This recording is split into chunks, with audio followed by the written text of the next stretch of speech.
everyone, welcome back to my channel. It is that time of month again. We are gonna sit down, drink coffee, and talk about books. So in August, I ended up reading 8 books and 1 short story. So if you do count short stories as books, then I read 9 books. But if you don't count them as books, then I read 8 books and 1 short story. In August, I had a pretty good reading month. Did I?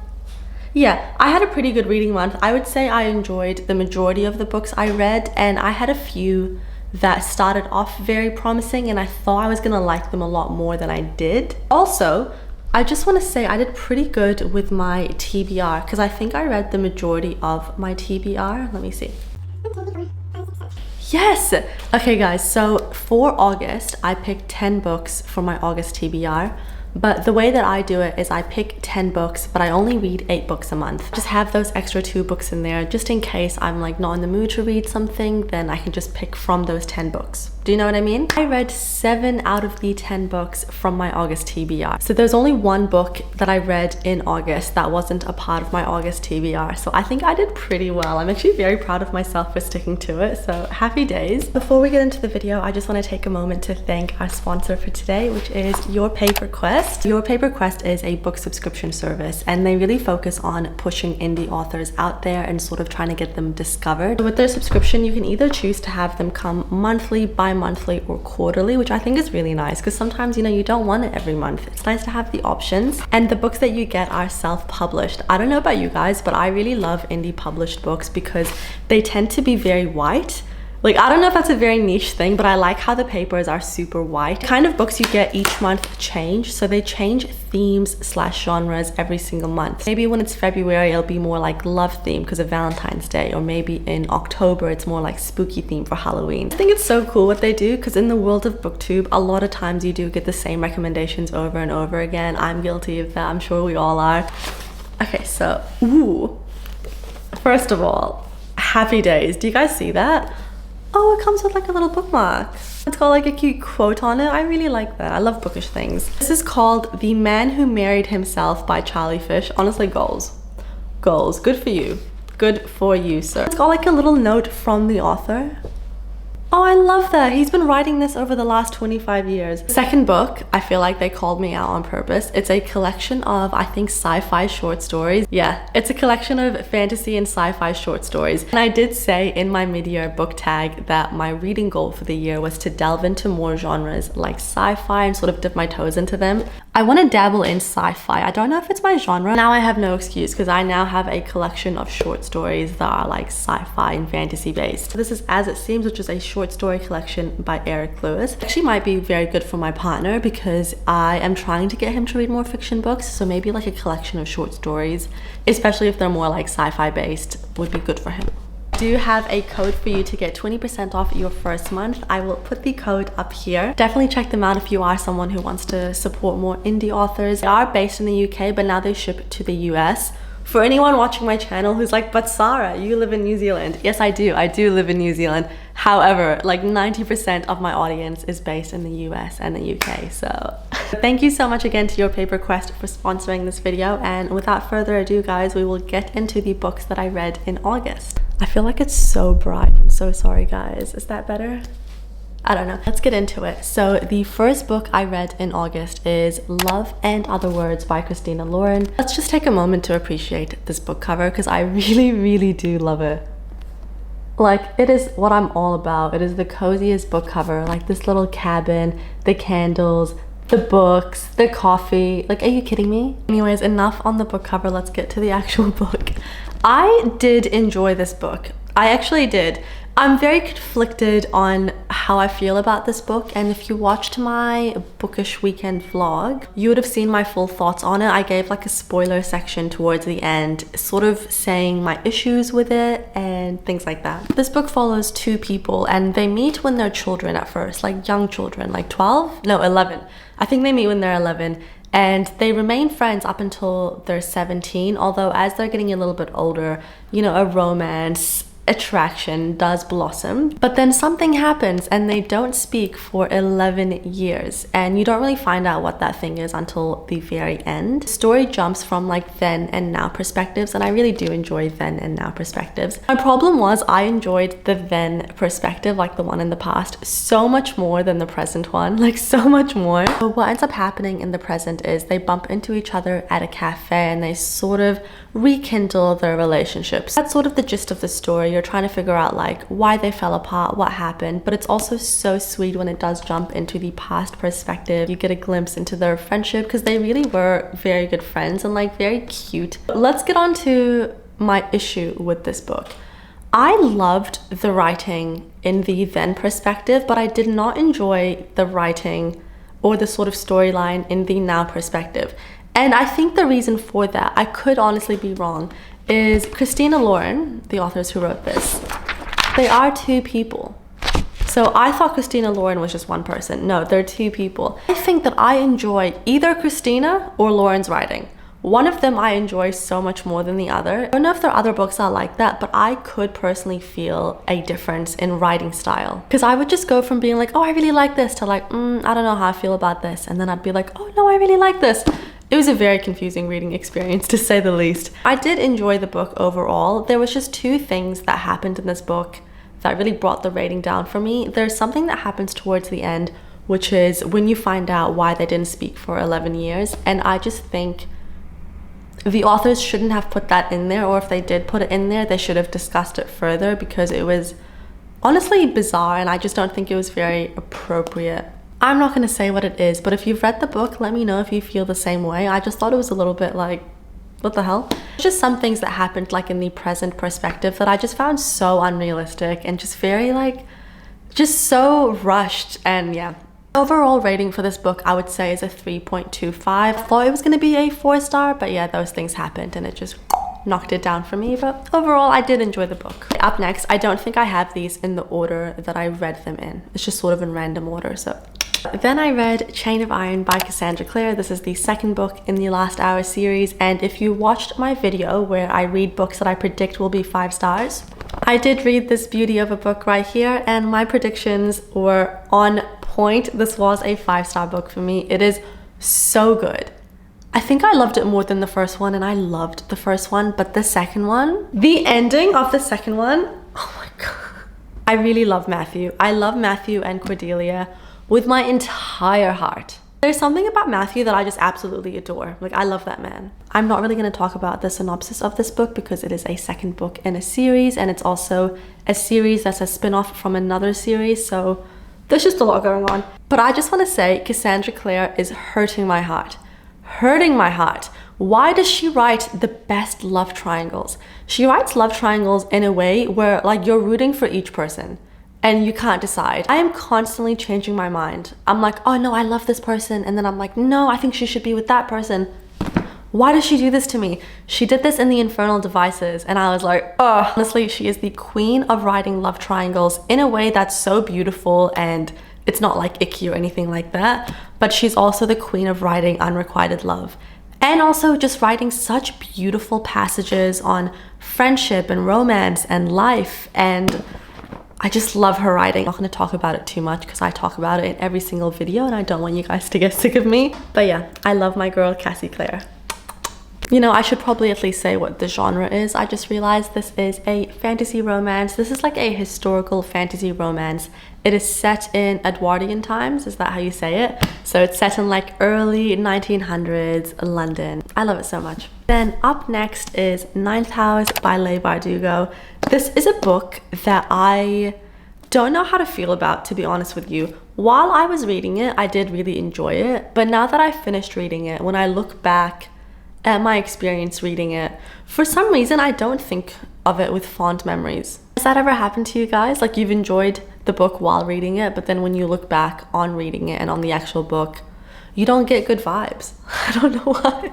So this is like a dark academia book. It follows our protagonist Alex, and first of all, I love Alex, by the way. I love her as a character. Alex gets recruited by Yale University, and they want her to monitor these secret societies within Yale. These secret societies are practicing like very dark sort of magic. very spooky. I did really enjoy like the secret societies aspect of this book. I thought it was super fascinating. I do just want to say, if you are someone that does get easily triggered or just triggered in general, definitely check out the trigger warnings. I personally don't really get triggered easily. However, there were some scenes in here that I could have really done without. Like really done without. I was reading them like, ugh, you know? This book is essentially like a murder mystery, by the way, because there was a girl that was found dead on campus and they are trying to figure out what kind of happened because they suspect one of the secret societies within Yale had something to do with it. And Alex, our main girl, she has a very special sort of secret power that they want her for, which is why they recruit her, and you'll find out what it is in the book. Because this book is a dark academia, it does explore themes like privilege and power, which is something I really like reading about, which is why I do enjoy dark academia. However, I personally didn't enjoy the dark academia aspect of this book. If we're talking about like, you know, exploring themes like that, I don't think it was done as well as it was done in The Secret History. The Secret History is chef's kiss. I love The Secret History by Donna Tartt. This one's a little bit more different. Like, it did definitely touch on themes and topics like that, but it just wasn't as good, in my opinion, as The Secret History, which is like the blueprint of all dark academia books. This is actually one of those books that started off very promising for me. I think the first like 150 pages, I was eating them up. Actually, no, that's such a lie. Let me tell you my experience. The first like 70, 80 pages are a little bit confusing. You are like, what is going on? And then it gets really, really good from like page 80 to maybe like page 200. I was eating it up. And then I think after page 200, or maybe like after like 250 or something, the plot just got very messy. And it did lose my interest, and it was just kind of like all over the place. It's like, what are we doing? But overall, as a whole, I thought the book was super creative and very fascinating, and it did hold my interest a lot of the time. I do think Leigh Bardugo writes really well, so I think I forgot what I initially rated it, to be honest, but right now how I feel about the book is it's a 3.5 star. Up next is, I'm so sorry, my voice is like breaking, I don't know why. Up next is a book that also started off pretty strong for me, and I had quite high expectations of it for some reason, but then it kind of underdelivered. That book is A Tempest of Tea by Hafsa Faisal. This book had a really cool and very intriguing premise. Like, I was very much sold on that premise, but it was a bit of over-promising, under-delivering kind of situation. So on the back of it, it says that Arthi is a criminal mastermind and a collector of secrets. By the way, very much like Six of Crows kind of inspired, and also Peaky Blinders inspired. So it says her prestigious tea room transforms into an illegal bloodhouse by night, catering to the vampires feared by society. So she has this tea room where like all these vampires that have been shunned away from society come in, and that tea room is mentioned like in the very beginning, and then you just kind of never hear about the tea room again, which is kind of strange. You know, the book just sounded so interesting, but you don't really get what is sort of promised on the back. And I know I'm not the only person that feels this way. This is like a heist book, by the way. So you're following a cast of characters who are all misfits. They've all been kind of neglected by society and sort of like frowned upon. They're all plotting to take down this system, but each character does have their own sort of agenda going on. There is some betrayal. And I really enjoyed that aspect of the book. I thought the characters were very strong. Loved the characters, and I really did enjoy the writing. It was just the plot. The plot completely fell through, in my opinion, and I just don't think the book knew what it wanted to be at some point. So yeah, had a lot of promise, but unfortunately did let me down. But I do think I will continue this series because I liked the way it ended, and yeah. Up next is unfortunately another disappointment. A novel love story by Ashley Poston. This one hurts. This one hurts, I'm not gonna lie, because my expectations were very high. Oh my god, it's so bright, I'm so sorry. So Ashley Poston wrote The 7-Year Slip. The 7-Year Slip was surprisingly one of my favorite books this year. Like, I absolutely loved it. I don't know why. Her writing was so magical. The setting that she created was so magical. And when I read the premise of this book, I was like, oh my god, it's going to be even better. So what's happening in this book is our main girl, Eileen. Yes, Eileen. She's driving on her way to her annual book retreat, and she gets stuck. She gets stuck in this little town, and she slowly realizes that she is stuck in this town which is the setting of one of her favorite romance book series of all time. It says on the back, it's a town where every meet is cute, the rain always comes in the afternoon, and the bookshop is always curated with impeccable taste. When I read that, I was like, oh my god, this is a book for the book girlies. I am going to devour this book, especially because I know that Ashley can just create these wonderful, magical sort of settings. And she did. Don't get me wrong, I do think the setting was very cute, but the book for me was just such a letdown. Like, it just felt very flat for me. Not even just the romance. Like, the romance, not a fan. There was like a plot twist slash reveal that happens towards the end that I was not a fan of. I was like, I wish we had gone a different direction, personally. I didn't really like the main character that much, if I'm gonna be honest. I don't know why. Like, something about her kind of annoyed me. I'm so sorry if you love her, but it was just like, eh. The magical writing was still there. It was still good, and you could definitely tell it was Ashley Poston's writing. But yeah, the characters fell flat for me. The romance fell flat. It was just, yeah. I'm a little bit sad by this one, if I'm gonna be honest, and I know a lot of people are. I've seen a lot of disappointed other people out there, so I'm happy to know that I'm not alone in my feelings, to be honest. I'm gonna give this book a 3-star. I actually read this book in my reading books I predict will be 5 stars video, and I was wrong. My predictions were wrong for this one, unfortunately, but that's okay. Up next, I read One for My Enemy by Olivia Blake. First and foremost, can we appreciate the beauty of this book? And let me just show you guys the inside of this book, because it's so gorgeous. You know what? No, let me talk about the book and then I'll show you the inside. This is a Romeo and Juliet reimagination. It's set in New York City and it focuses on these 2 rival witch families, which I really enjoyed. The sort of family drama aspect of this book, gobbled it up. So it follows the Antonova sisters and the Fedorov brothers. So with these families, you actually have 2 sets of star-crossed lovers.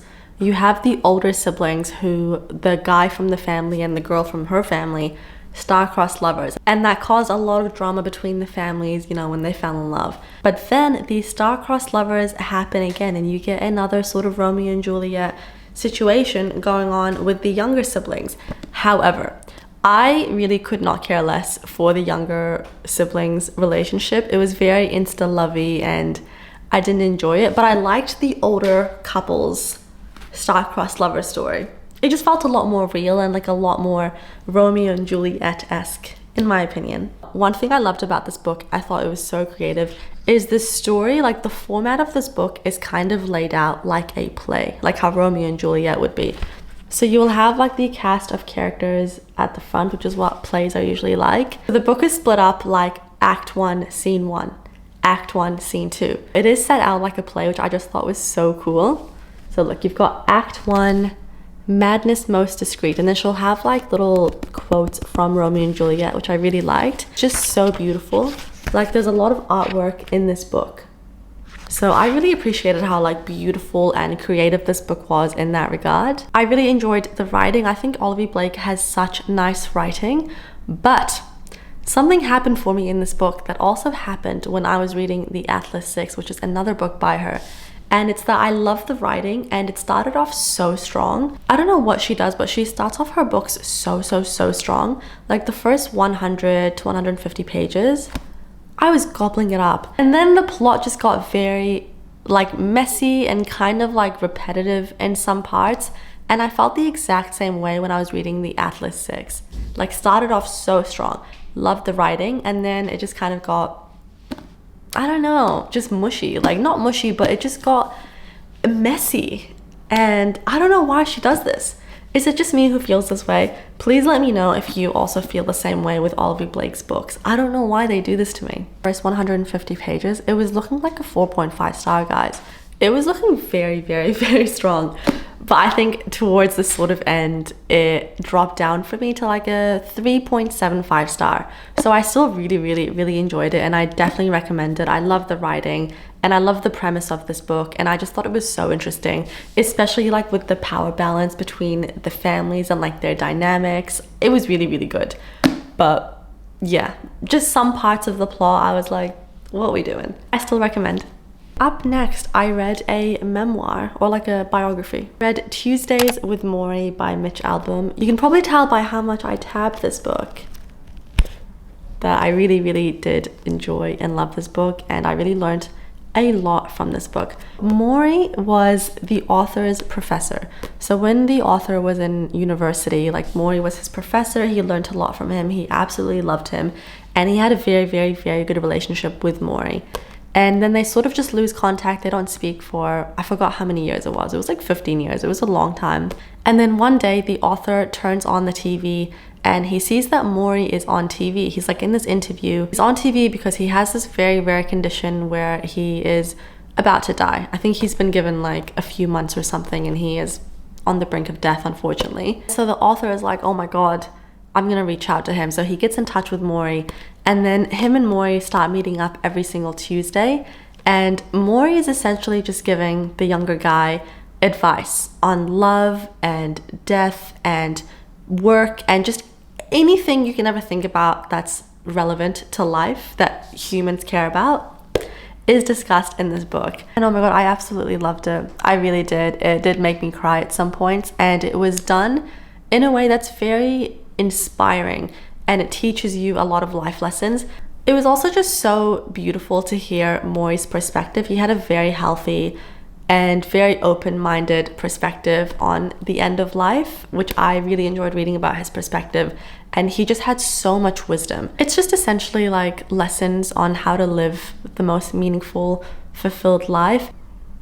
I'm just going through my quotes now. I absolutely loved it. I don't think I'm gonna rate this book because it's essentially someone's life advice on family and love and death and, you know, just all things human. So I'm not gonna rate it, but you can probably tell that I really enjoyed it, and I definitely do recommend this book. I just found this book to be very inspiring, and I took a lot of life lessons from Morrie, and yeah, it really did impact me, and I really loved it. Okay, then I read Artlist by Marissa Meyer, and this is one of the books that I read in my reading books I predict will be 5 stars video. And I was very close, I'm not gonna lie, I was very close. I didn't unfortunately get that 5-star feeling from it, but it came super close for me. I did give this book a 4.75 star. I loved this book, guys. It was my first Marissa Meyer book, and it was very reminiscent of Stephanie Garber's writing. Stephanie Garber wrote Once Upon a Broken Heart and the Caraval trilogy. This book is set in Wonderland, like from Alice in Wonderland, because it follows the story of the Queen of Hearts back when she was a young woman. She was just a normal girl. So this is before she became the evil queen that she is today and how most people know her. And it's just a story about her when she was a young girl and all she wanted was love. And you sort of find out what kind of happened and why she became the way she became. I personally loved this book. I loved the writing. I loved the world. It is very like fantastical and very much like Wonderland. If you've watched Alice in Wonderland, you know that it's very much like, I'm not gonna say wacky, but there's definitely things in there that are very like fever dream-esque. It is like that in this book. I personally loved it, and I really loved Marissa Meyer's spin on the fairy tale. She has a lot of things in here that are very much like from Alice in Wonderland. You meet a character in this book who is the love interest, and I didn't realize that he was gonna be the love interest, and I'm not gonna say who he is. Don't want you guys to be spoiled and miss out on that kind of surprise, because for me, when I read it, I was like, oh, and I really loved it. So yeah, I'm not gonna say who it is, but I honestly really love this story. And when I finished reading it, I was on Pinterest looking at fan art, and I was even looking at buying a special edition of this book because I just think it was so good. I also would understand why some people don't love it. I think this book, people either really love it or they don't really like it too much. Luckily for me, I fell into the side where I do love it, but I can sort of understand why you might not love it. But I do just want to say, if you are going to pick this book up, when you're reading it, expect like you're watching a Disney movie, if that makes sense. Like, it's very whimsical and lyrical, and honestly, I loved it. I loved the love story between her and the main guy. I really did. I thought the writing was so beautiful, by the way. I just noticed him. This is also a book that I told my mom and my sister to read, and I only ever do that when I really love a book. But I also think that they would love it because they also love Stephanie Garber's books. So yeah, This book also did really break my heart at the end, but I think it had one of the most epic ending lines I've read. Like the last line in this book, I was like, she ate. Marissa Meyer ate when she wrote that, and I think she knows she did. This is a 4.75 star, highly recommend. Last book I read, well, this is actually the short story, so if you count it as a book, then it's a book. So the last book I read was When We Were Friends by Jane Green. This is in the Amazon Publishing First Reads for September, and it is a short story, so it's only like 50 pages. But guys, it was actually so good. It was very juicy. So it's about this older woman, and she's just been divorced, and she's sort of like finding herself again, and she meets this younger girl. I think she was like 28, the younger girl, and her and this girl strike up like the best friendship. They have the best chemistry, like they're automatically best friends, hanging out every day. And it was really good, and I feel like it really described that feeling of when you first meet a friend and you guys just get on so well and you're like obsessed with each other and you just want to hang out every single day. It was like that. Hi besties. My camera turned off because it got too hot and it just like shut off. So I'm back now that it's cooled down. I forgot what I was saying. So they're having crazy chemistry, having like a really good friendship. One of those like, oh my god, where has she been all my life? Like this is the kind of friendship I've been waiting for sort of thing. But as they spend more time together and the older woman brings like the older woman into her circle and like they just become a lot closer, she, the main girl, the older lady, she finds out some things about the younger girl, sort of like a darker side to her, and there is a plot twist that happens, and I was like, ah. And it was just a really fun book, to be honest. Like it's only 50 pages. If you're looking for like a short story, if you're looking for like a short story that you can just like drink with your morning coffee or like just before bed, that is going to keep you entertained, I do highly recommend it because it was just a good time. I finished it in like one sitting, and yeah, it was fun, it was juicy, it was interesting, and yeah, I really enjoyed it. That is my August wrap up. I hope you guys enjoyed this video. Let me know if you've read any of the books that I spoke about in this video and what you thought of them. I will catch you guys next time. Bye!